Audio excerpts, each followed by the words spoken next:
毎日お疲れ様です。冷蔵庫を開けて、賞味期限が切れた卵やヨーグルトを発見したら、あなたなら食べますか？それとも捨てますか？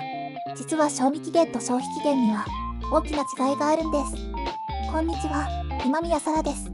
今日は賞味期限と消費期限の違いをサクッと解説します。まず基本情報からです。賞味期限は美味しく食べられる期限のことで、消費期限は安全に食べられる期限のことです。例えば、賞味期限を1日過ぎたカップ麺は、味は落ちるかもしれませんが、まあ安全に食べられる可能性が高いです。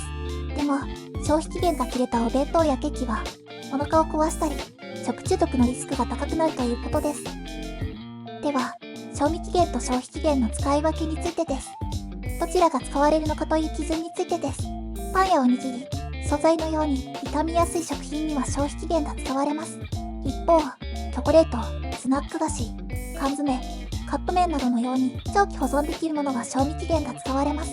面白いのはアイスクリームや砂糖、塩、これらはほとんど劣化しないため、期限の表示自体が省略されています。とはいえ、全く劣化しないわけではないので、早めに取った方が良いですね。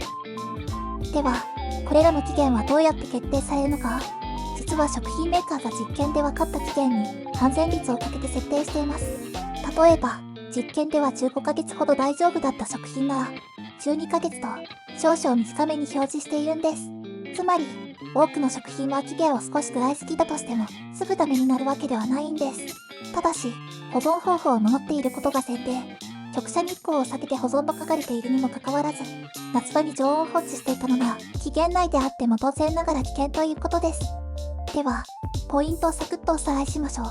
賞味期限は美味しさの期限で、消費期限は安全の期限です。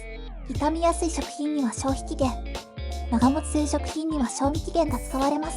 期限は多少の余裕を持って設定されているため、期限切れて直ちにダメになるとは限らないが、保存方法には注意が必要。今回はこのくらいにしておきましょう。